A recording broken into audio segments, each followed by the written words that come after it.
Hi, my name's Caitlin, and today I'll be talking about endorphins and synthetic opiates. Endorphins are the body's natural opiates. They are both hormones and neurotransmitters released when the body is feeling pain and also other things, but the most commonly understood is pain.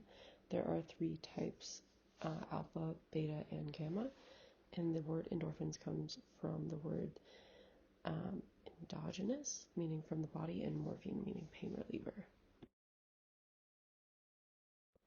Endorphins bind to opioid receptors in response to stimuli, which is most commonly pain.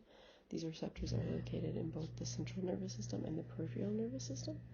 They inhibit pain signaling to the brain by binding to the receptors in various regions of the nervous system.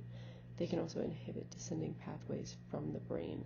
There are many functions, and the function depends on where the receptors are located at in the body, but pain relief is the most common and the most understood. Opioids can be natural, semi-synthetic, or synthetic. Natural meaning the body produces it all on its own. Semi-synthetic meaning it is produced from a natural substance, and synthetic means it is lab-created.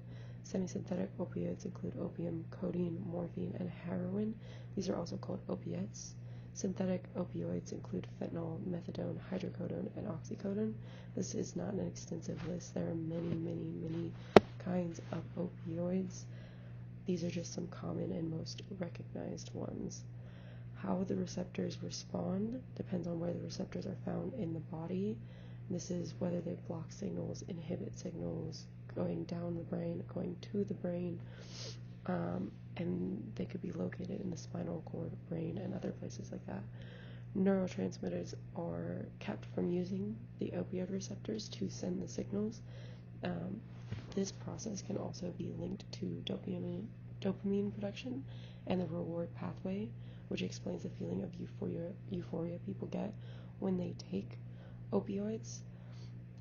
These increases in dopamine can mess up our body's natural dopamine system and lead to addiction.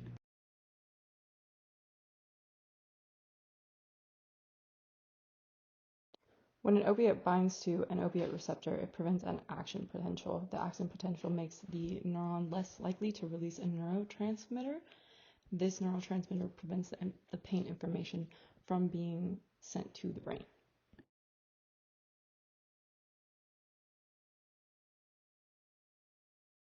Many people are unaware of the potential risks of opioids, especially since they are prescribed so often. Exposure can lead to tolerance, which leads to a decreased response, and higher doses are needed for the same effects.